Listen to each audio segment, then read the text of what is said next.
Begin today at the Mishnah on Daf Chofei Amedal. Zok Heilige Mishnah Marchikin.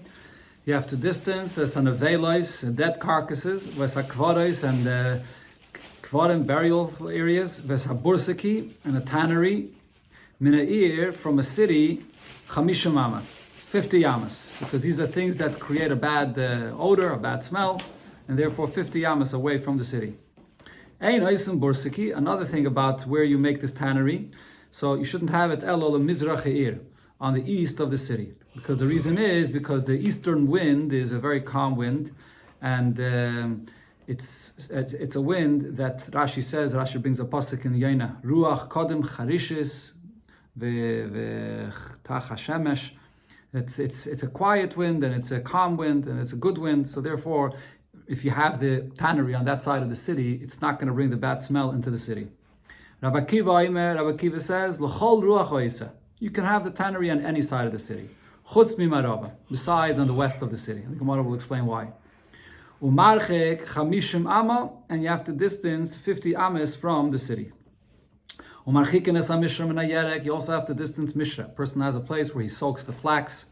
That has to be distanced from where your neighbor is planting vegetables, because it could ruin the plantings of those vegetables. Vesakration, you have to distance leek min habetzalim, from the onions, because they ruined onions. Vesachardel min hadvairim, and you also have to distance mustard seeds that you're growing from the bees. And we learned this before already, and the reason is because what happens is the bees come and eat from those mustard seeds and become very sharp in their mouths.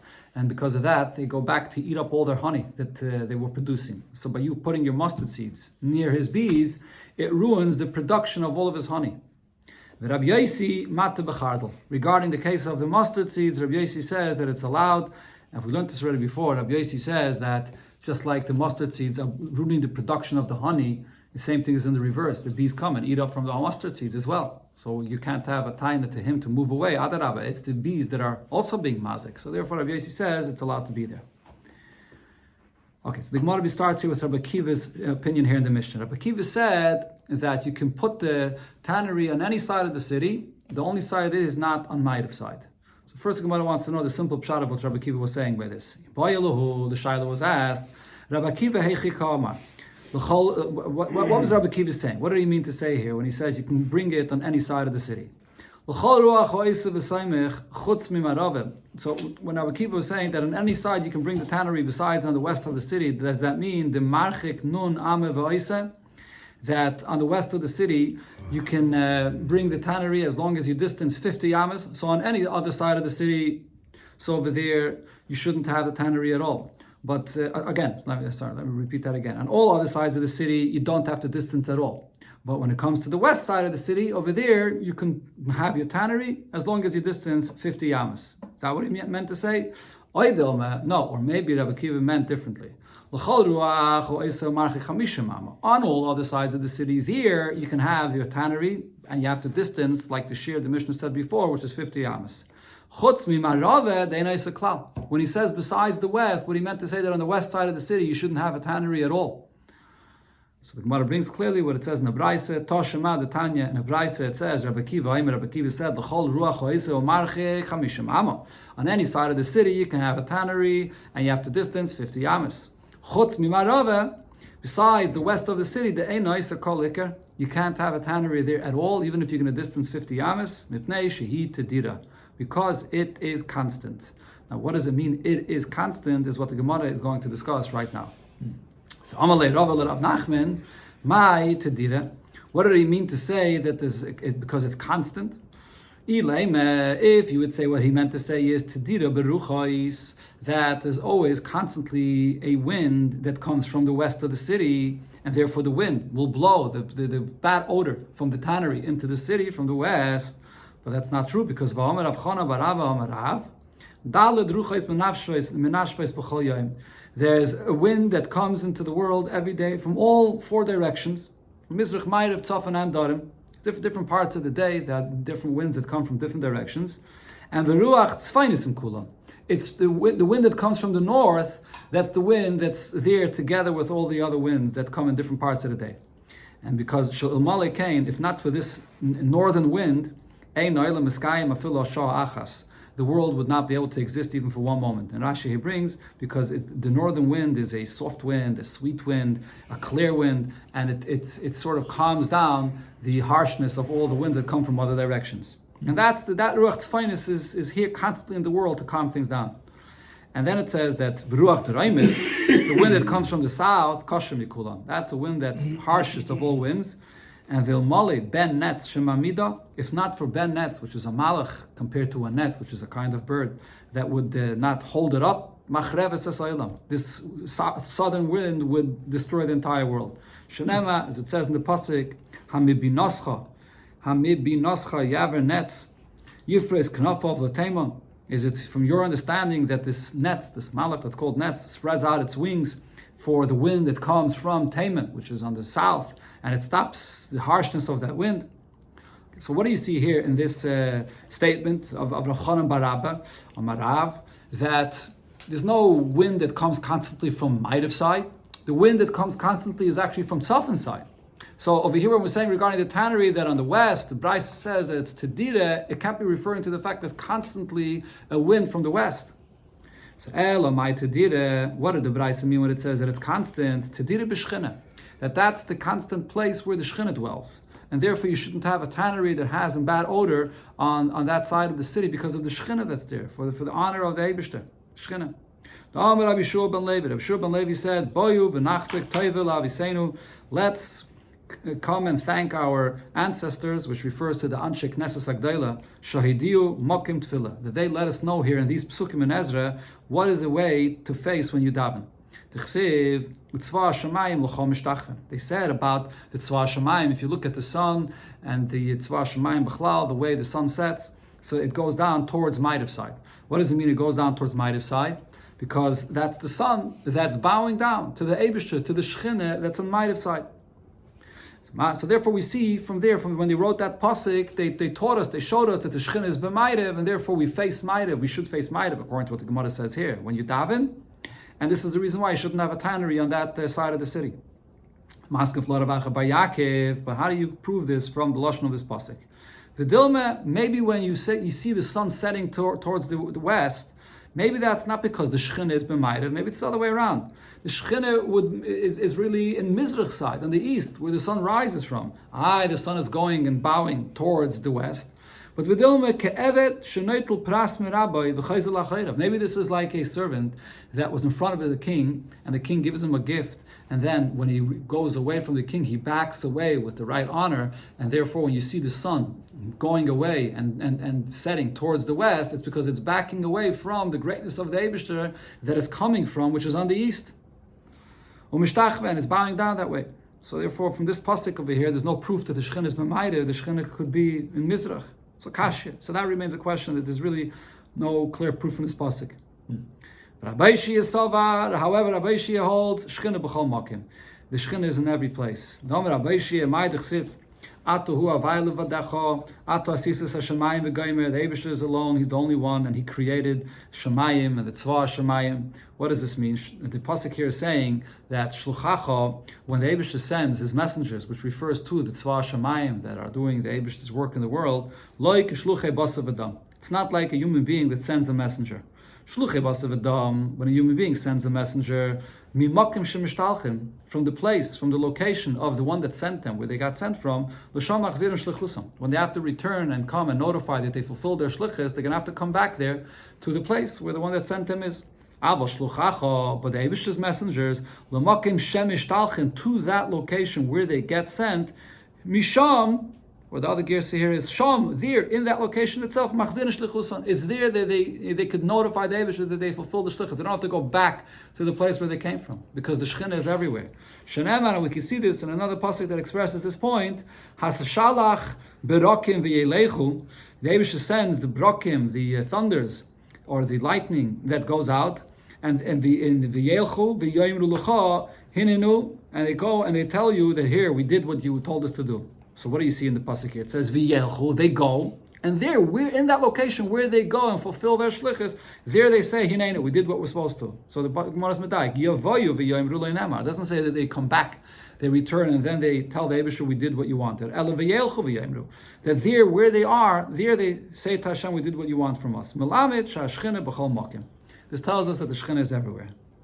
Rabbi Shmuel Shechina b'chol makim. Rabbi Shmuel also says that the Shechina is everywhere. The Tana Rabbi Shmuel, the Beit Rabbi Shmuel that is, by Rabbi Shmuel they taught, Minayin shechina b'chol makim, shenemar, because the pasuk says, Hinei hamalach hadover bi yotze, the malach that spoke with me goes out, and then umalach acher yotze likrosei. There was another malach that came out towards him.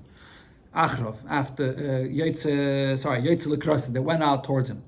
Okay, so Rashi says that this is in a pasuk there that is speaking about the malach that went out to let know where the boundaries of the city of Yerushalayim will be. That was the first malach. And then the Eibusher sent a second malach to let the first malach know that no, there are no boundaries for Yerushalayim, because it says there, Prozis Teisha of Yerushalayim, that Yerushalayim is a city without boundaries. So the point is that the Eibusher sends one malach and then the Eibusher sends another malach. What does it say when the Eibusher sends the second malach? That the second malach is coming towards the first malach to greet him.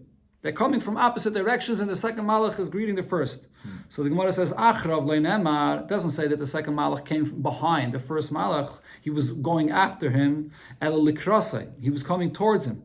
Now, if you would say the Shechina is b'mayrev, the Shechina is in one location, on one direction, so then if the Eibusher sends a malach, and then he sends a second malach, so the second malach is coming from that direction behind him. So therefore, what this shows is that the Shechina is in every place, and therefore one malach comes from one side, the other malach comes from another side. Rav Sheshes also holds that the Shechina is everywhere. Rav Sheshes says to his servant, Rashi here says that Rav Sheshes was a moirei, which means he was blind. So therefore, when he davened, he couldn't see himself which way he's facing. So he would tell the servant, "L'chol ruchasa oikman, you can have me face any direction when I daven. L'bar mi mizrach, besides facing mizrach, not really the Shechina is in every direction, but the reason he didn't want to face mizrach is v'lav mishum the les b'Shechina, not because the Shechina is not a mizrach side, sorry, ela mishum the moirba mini, because the minim, the apikarsim, the ones that serve avodah zarah, would say that you're davening to mizrach because that's where the sun shines up from, so therefore he didn't want to face mizrach. And the Gemara comes back to the opinion that we had before. Rabavo says Shechina b'mayrev, that the Shechina dwells only on Mayrev side. Rabavo said, "My Uriya." What is this expression in Persian? The word Uriya, what does it mean? So there's two pshatim in Rashi here. So first let's see what the Gemara says. Uriya is a combination of two words, Avir Ka, the airspace of the Eibishter, of Ka, of the Shechina. One pshat Rashi says is that this refers to Mayrev, that they would refer to Mayrev with the name Uriya. And the reason is because that was the place where the Shechina dwelled. Another pshat Rashi says is that it actually is in Persian was the name for Mizrach. And because the Shechina is b'Mayrev, so on Mizrach, it's the place where there's, so to speak, airspace against, corresponding to the Mayrev where the Shechina is. Okay, this the whole discussion here in the Gemara regarding the location of the Shechina. So obviously, and less asar ponim minei, and the Eibusher is in every single place in the world. But the discussion here specifically is benegea to the level of Shechina. This is the way it's brought in Tanya, and the way it's explained in Chassidus. That Shechina refers to the level of a lakos, of godliness, that is mitzumtzim and comes down, the gilui in the world, to be revealed and relate to the existence in the world. That's what we're talking about, the union of Shechina. Yeah, it says Beneged Kodesh HaKadosh, which was at the west of the Beis HaMikdash as well, correct. The Alter Rebbe in Tanya, in Perik Nun Aleph, Nun speaks about the Kodesh HaKadoshim, where the Shechina dwells. So that's the concept of Shechina we're talking about over here is this Gilui of Shechina with a Tzimtzum that is B'mayrev. That's what it means. Rav Yehuda, going back to the inyan of the winds, the Gemara here brings what Rav Yehuda said regarding Torah, that Torah could be compared to the winds, just like there's a wind that comes from every direction, and the world always needs to have that wind in order to exist. So too Torah has in it the aspect of similar to winds that comes from all directions. And the Hidashins is in the Lashon of the Pasuk, Ma'idich Omer Rav Yehuda, the Rebbe says Amarav, Ma'idich Siv, what is the meaning of the Pasuk in the Shir of Azinu? Yarev Kamata Likchi. And this is all a mashal for Torah. So the first part of the pasuk where it says Yarav Kamata Likhi, it refers to a wind. Zu Ruach Maravis. This is the western wind. Shaba me Arpa Shalaylam. That comes from Arpa Shalaylam. So the term Arpa Shalaylam either means from the strength of the world, that's because it's coming from the west where the Shechina is, or Arpa Shalaylam means from the back end of the world, because in the back end of the world, it refers dafka to Ma'ariv, because that's where the Shechina is, and the Shechina, which is in Ma'ariv, faces Mizrach, so therefore, where it is in Ma'ariv is considered to be the back. Then the pasuk says, Tizal katalim rasi zu ruach tzfainis. When it says that the Torah is compared to the tal that drips, so this refers to the ruach tzfainis, the wind that comes from the north, shemazelas azov, that makes gold be cheap. What happens is, as the Gemara brought before, the northern wind is a harsh wind, and therefore it ruins the produce, and therefore there's people in such a kind of time period where there's a hunger, take out all the gold from their treasures in order to be able to buy food. So all the gold that was being stored away is taken out and becomes cheap. That's the northern wind that the Torah is compared to. That the zav that was in the pocket becomes cheap. The next part of the pasuk says Kesirim ali desha, like the wind that's on the grass. Zu ruach mizrachis. This refers to an eastern wind. Shemas eres kol ha'olam kiseir, that brings a very bad wind into the world, like a seir, which is a shin daled. Or kerevivim ali esev. Zu ruach draimis. This refers to a southern wind. She mailer revivim umagadelas asavim, that brings rain and it causes the grass to grow. Yeah, it's interesting because before the Gemara said regarding Ruach Draimis that it's a harsh wind, that it's a negative wind. Here the Gemara is saying that the Ruach Draimis brings the things to grow. Tanya, in another brayse we learned, Rabbi Yazaymer, Oilam, Lach Sadre, Hudaime. The world is compared to a pavilion which is open on one side. V'ruach tzvainis einem esuvevis. It has three walls around it. The world that is enclosed on three sides. And on the fourth side, on the northern side, it's open. And now, so this also shows us what the track of the sun, how it goes.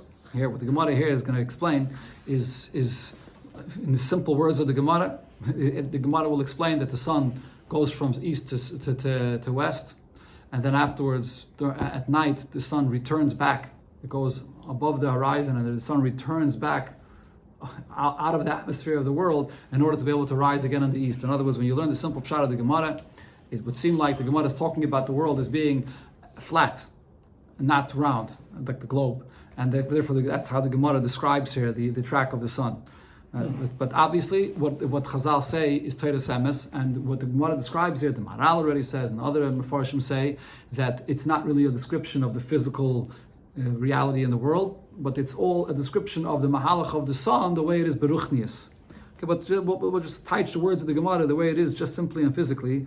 So again, the Gemara here is saying that the world is like a flat area, which is a pavilion, and the northern side of it is open.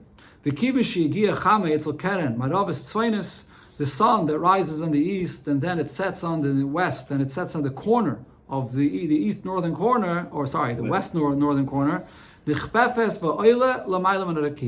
then the sun during the night, why does it become dark? Because the sun goes up and it rises above the horizon, it goes above the firmament, and then the sun is returning during the night, it travels back in order to be able to rise again on the east. But Rabbi Yeshua says differently. The world is compared to a tent which is enclosed from all sides. The northern side of the world is also surrounded. When the sun reaches to the west northern corner, so over there's an opening, there's a chalain, there's a window where the sun is able to exit from the atmosphere of the world, and it goes above the rakia, and then the sun travels back to the east in order to rise the next morning.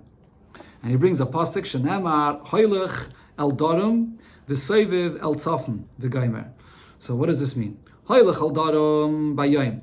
The sun, when it goes from east to west during the day, it goes on the western part of the sky. And V'Soiviv El Tzafim Balayla. Then, at the nighttime, so the word Hoylech refers to the track of the sun during the day, when it's in the atmosphere of the world. Soiviv is when the sun is turning back when the sun goes above the atmosphere, out of the world, and it's going back to rise the next morning on the east. So by nighttime, when it's Soiviv, when it's going back, the sun goes to the northern side, and on the northern side of the world is where it returns back, and then in the morning the sun rises. And then the pasuk there continues and says, Soiviv, Soiviv, Hailech, Haruach. So here the pasuk uses both terms, Soiviv and Hailech, meaning that the sun is Soiviv, referring to the nighttime when it returns, and Hailech refers to the daytime when the sun is going in its track in the atmosphere of the world. And the pasuk says, "V'asvivaisav shav haruach." So elu pnei mizrach u pnei ma'ariv. This refers to the eastern horizon and the western horizon. Shepa'amim misavavasan u pa'amim mahal chasan. In the different seasons of the year, and during the summertime, so the sun does go on the. You can see how the sun goes on the eastern or western horizon, how it's crossing over. But that's Rashi says this is during the Tkufas Tammuz, during the summertime. Upamim al chasan, and there's other times that the sun, so again, Mesavavasan actually, here in the lashon of Rashi, it brings it in the other way around, the way we have it here in our Gemara. So Mesavavasan actually refers to the winter time. During the winter time, when it's shorter days, so then the sun is Mesavavasan, meaning the fact that it goes from east to west. That happens during the night. During the day, that doesn't happen. And that's why it's shorter. Upamim hal chasan. But then other times, which is during Tammuz time, during the summertime, when it's longer days, so besides the fact that the sun is going from east to west and on a southern track on the south of the sky, but the sun also crosses over from the east to the west. I mean, it's misaviv. It makes a circle that happens during the day. And so therefore, it's a longer day. Okay, to describe this, it's very hard to describe this with words. Here, if you look in the Art Scroll Gemara, see over here, I looked at this last night. They have diagrams of exactly how the sun goes on an angle, and the different parts of the sky of how the sun goes up and comes down. Okay, that's the L'Shaina Severe of the Psukim that proves the point that Rabbi Shua was saying, that the world is Mesuveves, and it just goes on a curve, and the sun has this window where it comes out and it goes back up. This inyan is also brought in many places, explaining this inyan of Ruach Tzvainis. One of the inyanim that Chassidus brings about this is that the Ruach Tzvainis Enemus Suveves refers to the fact that that's an opening for a place where the Tzafin is a Tzad Smile. It's the left where Klippa comes into the world. And there's one thing that's brought in Chassidus Benegay to the letter Mem, that the letter Mem is open on the left side. But then there's the pasuk Lamar Bahamisre, where it has the letter Mem, which is enclosed from all sides. The Shloss Mem, which is enclosed from all sides. That refers to the Gula Asida. The Gula Asida is hinted in that mem that's closed from all four sides. But here the Gemara is saying, according to one opinion, that B'zman Hazeh, until Mashiach comes, the world is open on the north side, and that's from where the Kayach of Klippa is. Hu Ayayimer, and he would say, another Braise, and this is also Rabbi Eliezer. The Gemara interjects and says, who's the one that would say this? This is Rabbi Eliezer's opinion. And he touched here this pasuk that says, Menacheder Tove Sufa, from the inner chamber comes a wind. What's that inner chamber? Zuruach Dreimis. This refers to the south of the world, because according to Rabbi Eliezer, it's the north that's open, so the south is the inner chamber. And then the pasuk continues and says, Mimzarim Kara. What does Mimzarim Kara mean? Zuruach Tzvainis. This is a northern wind, which is cold, because it's coming from that place which is open. And then the pasuk says, "Minishmas keil yiten kerach," that the kerach, the ice, comes from Nishmas keil zuruach ma'aravis. That comes from the west. And v'rochav mayim b'mutzak, the Eibishter pours down the rain. Zuruach mizrachis. That's from a wind that comes from the east. So over here you see that the rain comes from the east. So the Gemara goes back to something that was mentioned before. But before we mentioned in the pasuk in the Shir of Azinu that Ruach Draimis, that it's from the wind from the south that brings rain, that brings grass to grow. The rain comes from the south and not from the east. So the Gemara answers, depends what kind of rain. Like a rain that comes down calmer and slower, that causes the grass to grow, that comes from the south. Here we're talking about a downpour of rain, as here it says, a downpour, that comes from the east. Rav Chisda said, what's the meaning of the pasuk where it says, Mitzafain Zov Yeseh? that from Tzafin the gold comes. Zu ruach tzfainis. This is, as we mentioned already before, the northern wind. Shemazelas azav. The northern wind is harsh and it causes the produce in the field to dry up, and therefore the gold in the storages or in the oitzris are taken out, and now the gold becomes cheap. As we mentioned before, also this pasuk hazalim zav mikis, that it causes the zav, the gold in the person's pocket, to become cheap. From the day that the Beis Hamikdash was destroyed, so the southern wind did not bring properly the good, the rain that it brings in the world. Shenemar, as it says, Vayigzer al Yemin v'Rav v'Yochal al Smail v'Loi Saveyu, that the Eibishter decreed on the right that there should not be any wind that comes from there, and therefore there's hunger. And v'yoichal al smoil, and v'loy savei, they're not satisfied. There's another pasuk where it says tzafain v'yamin, that there's the north and then there's the right. In other words, when it says over here that Eibishter decrees on the right and that there should be a hunger, what is that right? That right is south. Why? Because in this pasuk that we bring here afterwards, it says that there's north and then there's yamin, atabarasam, the Eibishter created. So you see that the right refers to Dorim, to the south, and that's the wind and the rain and the wind that comes from the south that the Eibishter decreed that from after the time of the Churban Beis Hamikdash that you don't have that rain.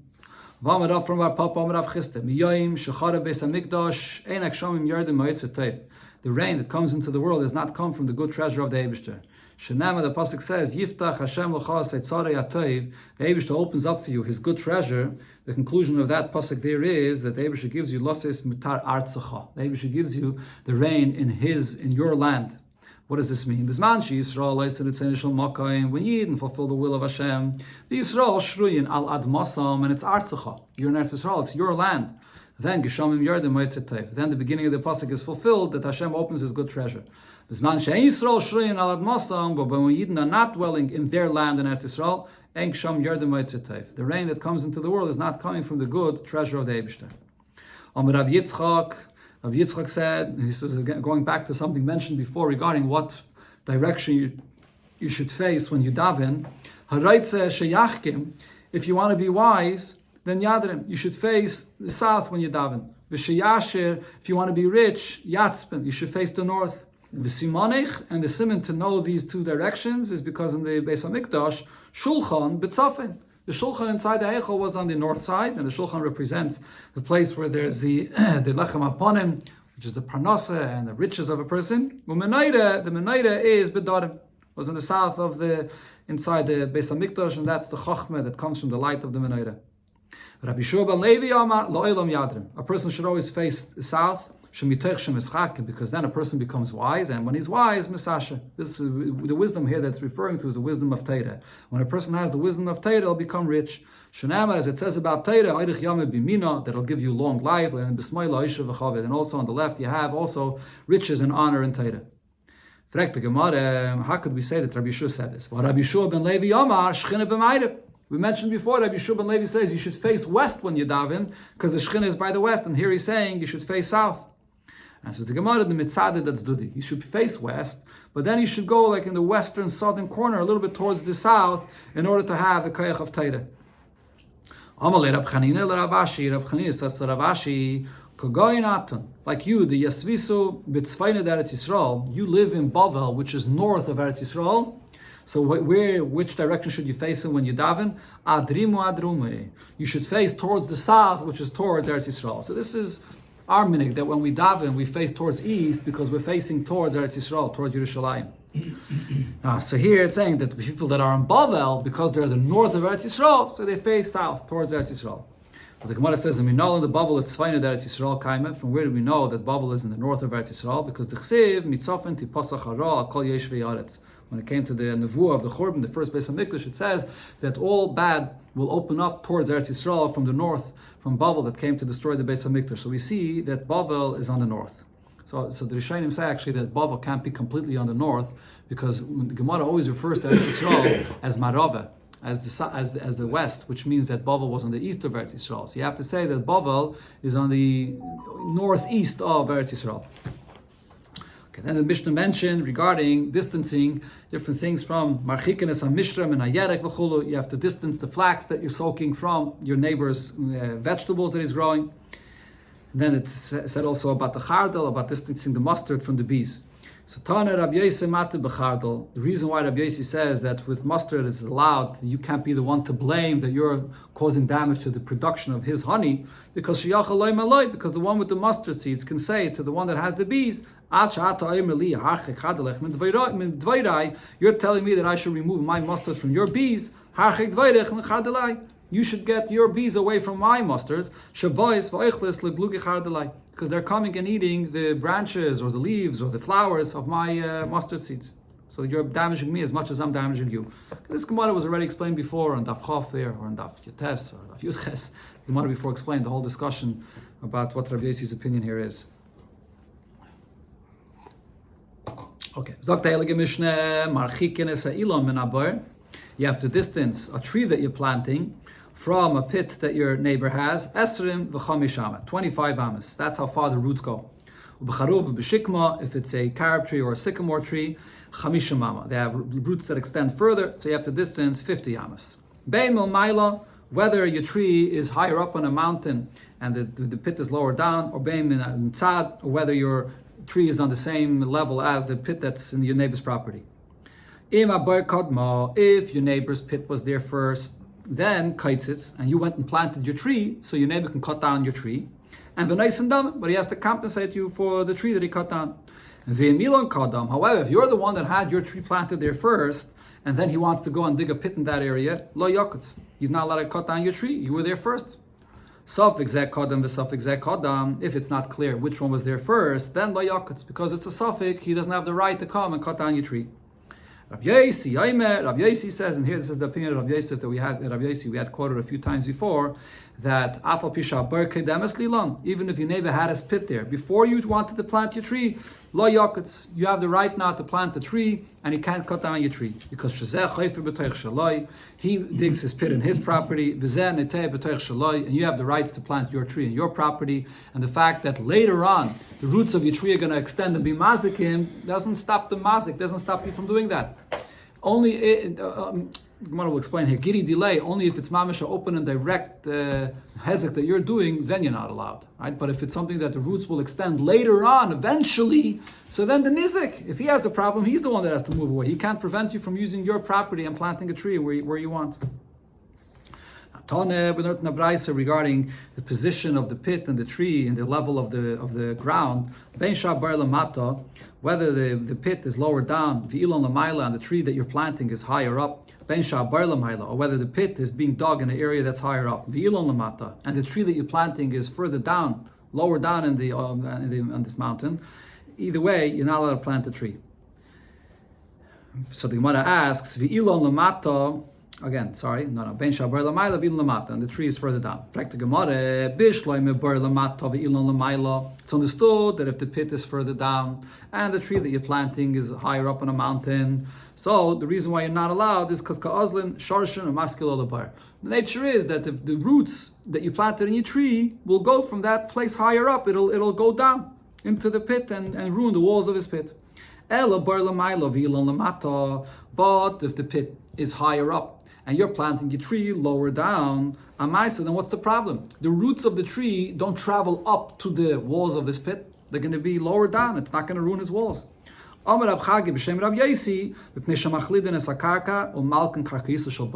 to ruin the walls of the pit, but your roots will extend to the sides and go below his pit, and it's going to soften the ground of the floor of his pit, and therefore it still will ruin his pit as well. Even if your neighbor had his pit there first, you still are allowed to plant your tree even close enough that your roots will get to his pit. We pass on like Rabbi Yossi. Rav Ashi said about Rav Yossi's opinion, when we wore by Rav Kahana, we would say that Rav Yossi is Maide, that if what you're doing in your property is similar to throwing arrows, then you can't say, I'm in my property, you're in your property, and therefore I can do whatever I want here. But if what you're doing in your property is mamash like a direct damage that you're doing now, right now, it's causing damage, that's not allowed. So the Gemara here brings two incidents about this inyan. Papi Yoino, individual by this name, Papi Yoino, Oni v'hesher have. He was poor and he became rich. Bona padne, so he built himself a big nice palace. So then Havo Hana Chatsuri, there were those that were pressing, they were pressed. We see here they had a press where they would have sesame seeds. Bishvivuse, right in his area, right near his palace where he built. The Chavadaiki Shumshimi, when they would crush or press these sesames, have a naida padne. His palace would vibrate. Asla Kameh de Ravashi came to Ravashi that these people that are my neighbors have to distance themselves from me because they're causing damage to my palace. On Malay, so Ravashi said, Ki avom be Rav Kahana, avamrina, that when we war by Rav Kahana would say, Maida Rav Yesi bigiri delay. That Rav Yesi is Maida, that's a neighbor that's doing something that's mamish causing now directly with your action a damage, like with an arrow, then you do have to distance. So therefore, these people that are doing this with the sesame seed, it's mamish causing vibrations to his palace, they have to move away. And the kamo, how far do they have to move away? If